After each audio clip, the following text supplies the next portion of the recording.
What's up, everybody? We just finished watching Monday Night Raw. We have a brand new WWE Women's Champion, or whatever that name of the title is, but we're here to talk about it. I'm here with the usual suspect, the perfect dime, my man, Adrian De Los Santos.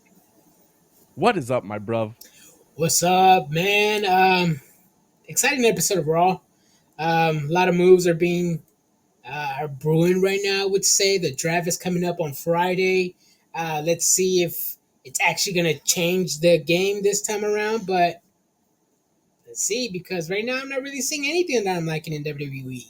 Seen a lot of Exactly. floaters around, and the new era seems to be the same old era. We'll see, because I thought they were building to the draft, but looks like they're building for the King of the Ring, actually. If you want to see what our thoughts on the upcoming draft is, we have a video actually on YouTube right now. I'll tag it at the end. But I guess let's go ahead and start off with how this Monday Night Raw started. We saw Damian Priest having a promo battle with the main event Jey Uso. They got their match coming up at Backlash in France. I have no idea what the fuck Damian Priest was saying. Let me know. Let me know what I missed here, Adrian, Uh, because this was one of those promos. It wasn't that long, but still nothing that I could have grabbed from that promo that led me, that made me tune into this match or this feud or just even keep paying attention to this promo. The only thing I did catch was when Damon Priest said, "Oh, you like that good stuff because you be on that Bloodline good stuff, huh, main event Jey Uso?" And then he silenced and he went. So I'm I don't like, even know what the hell that "Ooh, means, Adrian. I Because don't know you either. know, I'm just saying, bro." it didn't make Apparently, sense. None one in the crowd understood what was going on either, because no one reacted. yeah, that's what I'm saying. It's like usually WWE promos. I'm not the guy that's into WWE promos, but the fans are, and usually they react to things. But this one was just a complete dud, and it was what, less than 5, 6, 7 minutes. I will say I'm a little bit. The thing that made Damian Priest good was because he was in Judgment Day, and as the show goes on, you see like they might not even be together that long anymore. And to me, that kind of kills Damian Priest, his push, at least to me. And it just started, but we'll see where this goes up further down the episode. Next up, we get Awesome Truth defending the WWE World Tag Team Championship against DIY. DIY had no chance, Adrian. Absolutely none. I think it was you who said on AEW Dynasty that Pac and Okada wasn't really an exciting match because we knew who the winners were going to be. This one was just meh. I mean, Miz is usually the WWE to go guy for any heat or anything like that or any in ring segment. Our Truth has his moments. DIY, I've been seeing them every day, every week, and they're just not it. I don't know what it is, the chemistry, or just Paul Levesque seeing something in them that the whole entire WWE universe doesn't see. But I mean, I'm not the only one. But yeah, DIY is not it. I don't know why they keep getting title shot after title shot. Yep. Um, Again, new era, same old bullshit. Yep. I want to say that was one of the teams that you said should be moved in the draft, separated, right? Yep. Exactly. Go So down to NXT or something because yeah, they're not it on the main roster. exactly. Let me see. We got a promo about NXT at the UFC Apex. Uh, Mm. I mean, let's skip through that. We get the New Day cutting a promo on Imperium, or Imperium cutting a promo, gets interrupted by New Day. This sets up their match. I don't really want to talk about too much about the match. I want to talk about Giovanni Vinci finally fucking getting kicked Mm. out of Imperium. It's been months and months and months coming, and it finally happened this time. What did you think about this, Adrian? Is this what you wanted to see? I wanted to see this 5, 4, 6, 7 months ago. Now it's just like, why? I mean, I understand Gunther lost his IC title, but I mean, Vinci has been the jobber of the faction. Actually, both of them have. Vinci and Kaiser have been the jobbers of the faction. Just so Yeah, happens that Vinci takes the pin. he But I eats mean, pins like crazy. yes, he does. And yeah, I needed this turn 4, 5, 6 months ago. Well, now it's a little too late. Now it's like, oh, Gunther's a little sore loser. Now he's going with the lesser jobber now, or I Hmm. guess going back to the original Imperium, the two main guys on the main roster. Um, but I mean, where does this leave Vinci? To me, it's like, I mean, I know he has his fan base down in NXT. It's not the same in the main roster, but hopefully he can get his fan base back. Yeah, he's gonna go back to being an Italian. I don't know, whatever you want to call that. They got some good heat. Imperium did by destroying Giovanni Vinci on the staircase, Mhm. whatever you want to call it. Moving on, we get a hype reel for the WWE Speed Championship. I'm just gonna say that that's not canon, bro, because I ain't watching Speed, bro. Nah. If I want to watch shitty 3 minute matches, bro, I'll watch Wardlow smash ups on some scrubs in AEW. Moving on, we get Andrade El Idolo. I guess no, let's skip through that because that was just a pointless promo. Next up, we get Drew McIntyre making his entrance, sitting in the ring, cross-legged. Cuts a promo on CM Punk. Sheamus comes out. Sheamus calls him out for being somebody completely different. Drew McIntyre comes back with a satisfying line of, "Man, when you left, it was banger after banger after banger, and now it's burger after burger after burger." Which thoroughly which I mean, Sheamus broke character. um, What do you want? What do you got to say about this promo, I AJ? don't know, man. I'm not the fittest guy. I'm not in no position to judge anybody on their fitness or on their physique. Um, but I mean, he's right. I mean, He's right. you, I just want to he, home before you get into it. Sheamus looked in a lot better shape Monday than he did when he came back the first time. yes, the first week he looked better than he did this week. This week he looked a little.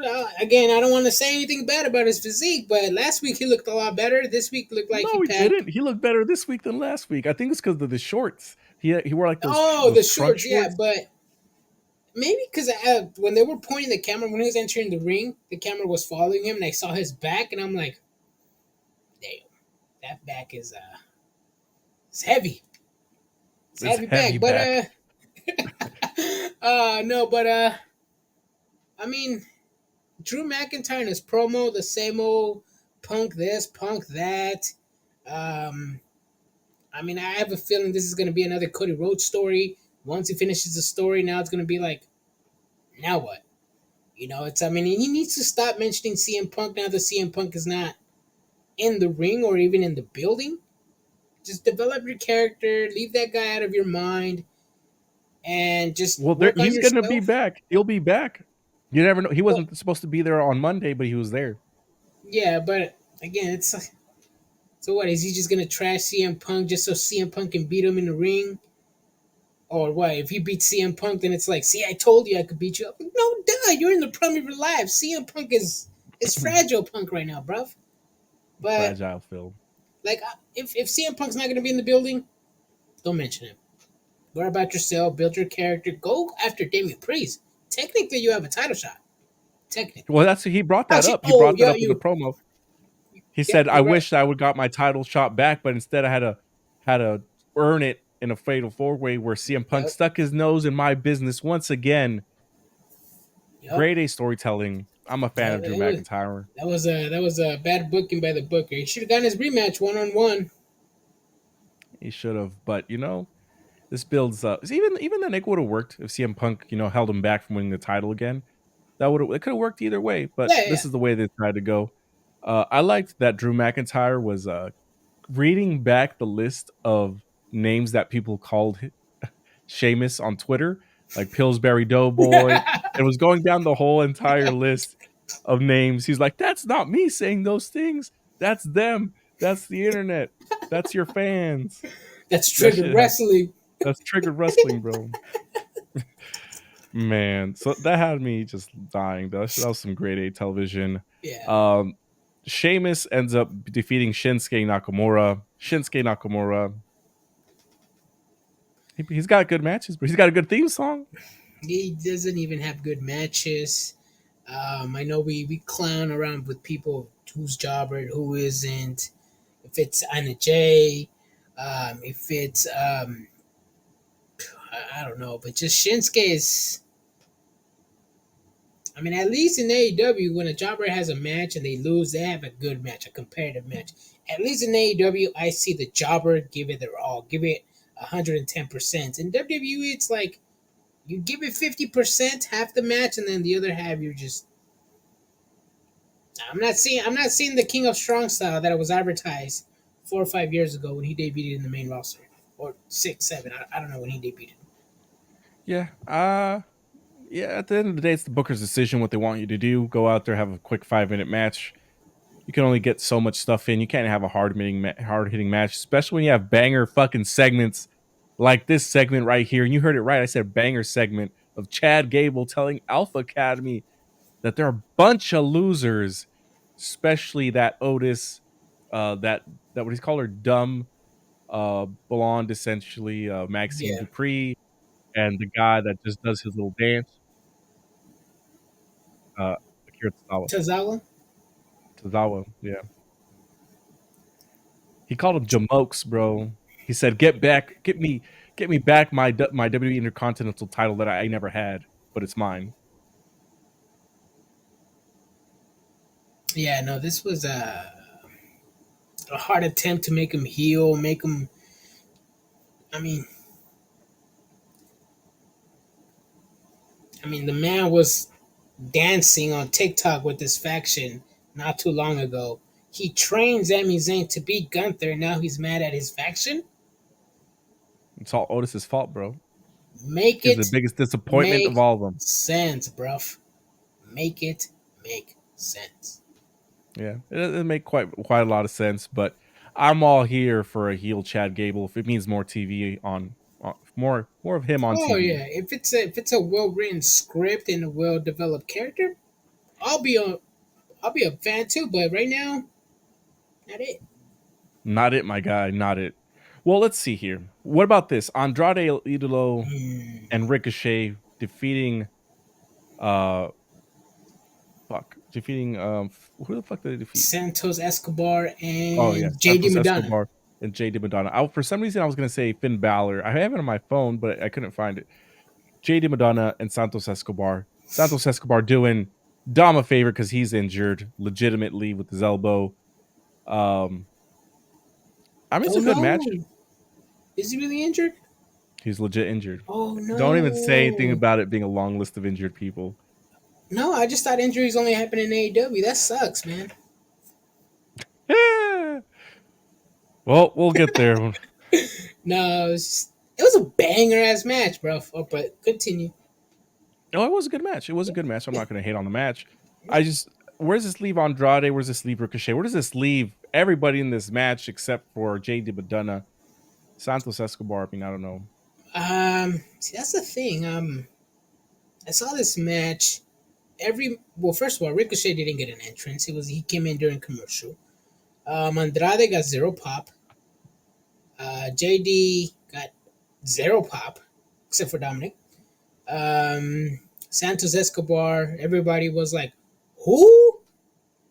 Who? Um, yeah, this match was typical WWE type of style, slow pace, feel each other out. After a topic suicido or two, then they go to commercial break, they come back. Then that's when the match starts getting good.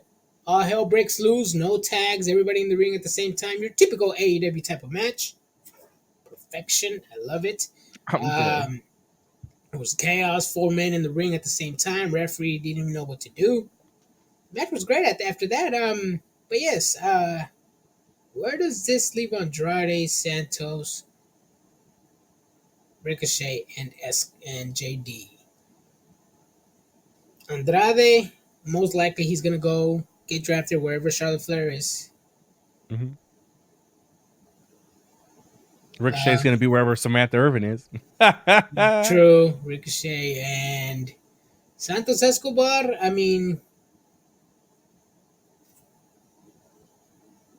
I don't think WWE has anything for him at the moment. Neither with Andrade, neither with Ricochet, neither with JD Madonna. So I don't know, man. Maybe this draft is gonna change the game, and we'll see these characters in these new feuds or something. Because I'm not seeing the picture, but at the same time, I'm not in the creators' Yeah, room. So maybe they're cooking something up, and they're gonna surprise us all, which I'm yeah. hoping. Obviously, yeah. Obviously, Jaden Dunn is going to be involved in the downfall of Yep. the Judgment Day, which is pretty much talked about this whole episode.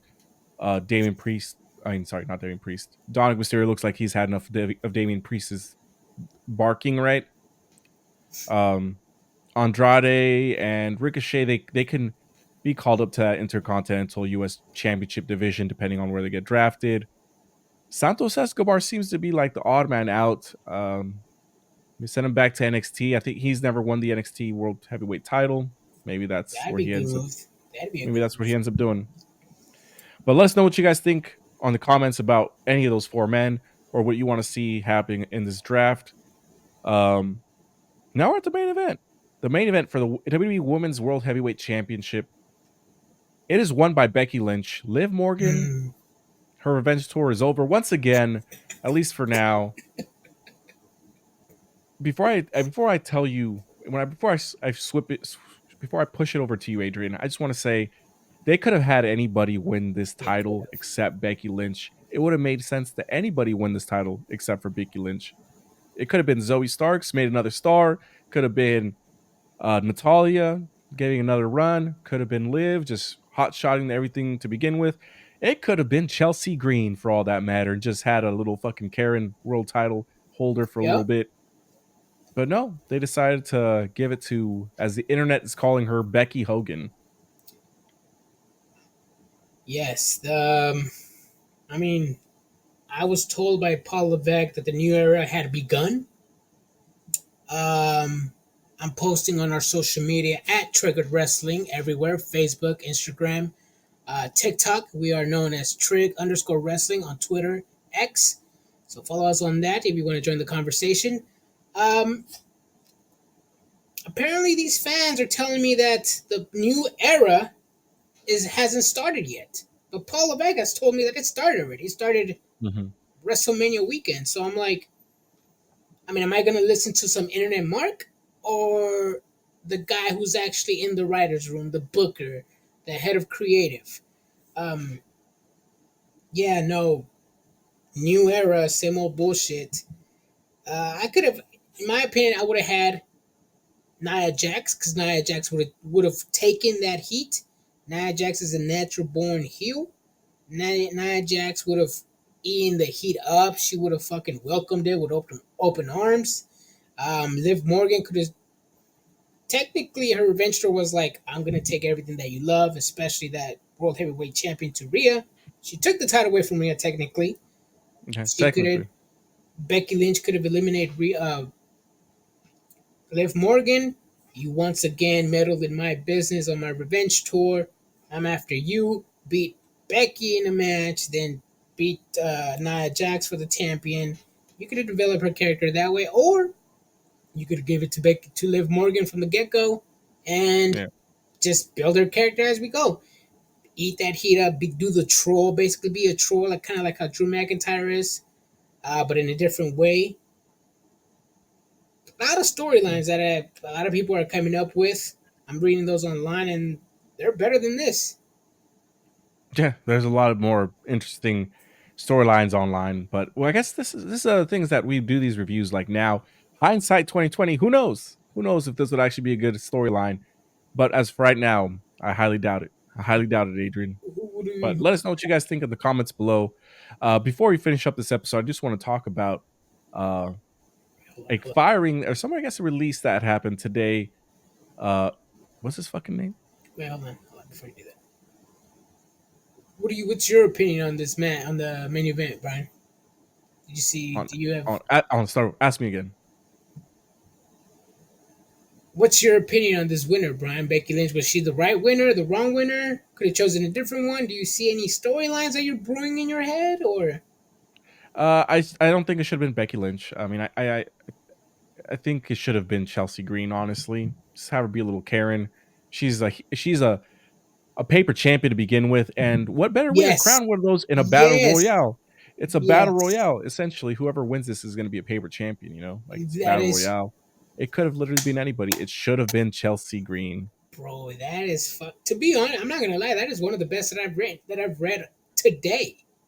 I mean, if it, essentially it is a paper champion, and to begin with, doing a battle royale the week after Rhea Ripley's injured, Mm-hmm. it kind of devalues the title regardless. But Chelsea Green as a paper champion and having dual drop medal in her business and retaining all the time, Yeah, comedy gold. comedy gold. Yeah. They lost their chance. They lost their chance. Yep. But it is what it is. Maybe in the future, but I think it would have been perfect right now. But before we end the episode, let us know what you guys think. And we have one last topic that we want to talk about. You guys talk about with you guys. There's WWE decided to release another superstar from the roster today. It was Cameron Grimes who got released, and on Twitter he posted a very tearful promo saying that he's going to come back better than ever, and he's going to make WWE forget, wish they didn't fire him. Essentially, right, Adrian? Yeah. I mean, firings are never good. At the end of the day, somebody's out of a job. Mm-hmm. These people have to provide for their families. And I mean, Cameron Grimes, I don't know much about him. I don't watch NXT. The few times, literally the few times that I've seen him on the main roster, he stood out a bit. I mean, once I saw him in, I think it was Under the Giant Battle Royale and getting fed to Braun Breaker. Mm-hmm. What, less than 5 minutes of TV time? But I mean, at the end of the day, it's like I don't know. It's just, I mean, I'm sure he'll find a job elsewhere. I'm hearing that he was a good in TNA. TNA is getting people, and not just anybody. They're getting their old Exactly. people, and they're getting them TV time. Yeah. And it's a struggle. I mean, there's a lot of great wrestlers in all these companies now that you got to do something to stand out. He stood out in NXT, but the thing about standing out in NXT is that you're performing in front of the same 300, 400 people Bro, week in, week out, bro. So that's it's like, generous as fuck. In I front of mean, the 25 people that are in attendance. whatever you want to call it. But regardless, is that he got over with them. It shows off Yeah, well that's on true. TV, but that sometimes that doesn't translate to the main roster. Like when I saw him on WWE, it wasn't at all the same. Like you got to build up a new fan base, and his gimmick, I didn't see it translating. They didn't give him opportunities to even show it. When they did, it didn't seem like people cared. Very similar to a lot of these NXT kind of gimmicky characters that come up. Tyler Breeze, just to name a couple, right? The Like Perfect 10, Ty Dillinger, when he first initially came up. Like they Bo get a Dallas. Bo Dallas. I mean, it's a long list. Yeah. It just shows that being one of the best wrestlers in the world isn't enough. You do need character work as well, at least in WWE for sure. You just need something. You need something, and he didn't have it apparently in WWE. He might have it in TNA. Who knows? We'll see what goes on there. Yeah. Sometimes with more opportunity, shit happens. I mean, just look at AJ Francis, bro. That fool's killing it over Yeah, there. he is. Mm-hmm. Mustafa Mustafa Ali. Mustafa Ali. Ziggler's finally doing his thing. Mm-hmm. Exactly. So I don't know. Let us know what you guys think about Cameron Grimes being released. Let us know what you guys think about all these possible talents showing up in TNA. But definitely let us know in the comments. Don't forget to hit the thumbs up and follow us as well on Trigger Wrestling. Hit the subscribe button, and most importantly, stay what, Adrian? Stay Let's triggered. see how you do under pressure. Yeah, I've been wanting this shit forever. I've been in the field with whatever they throw at me. Brush it off, pick myself up.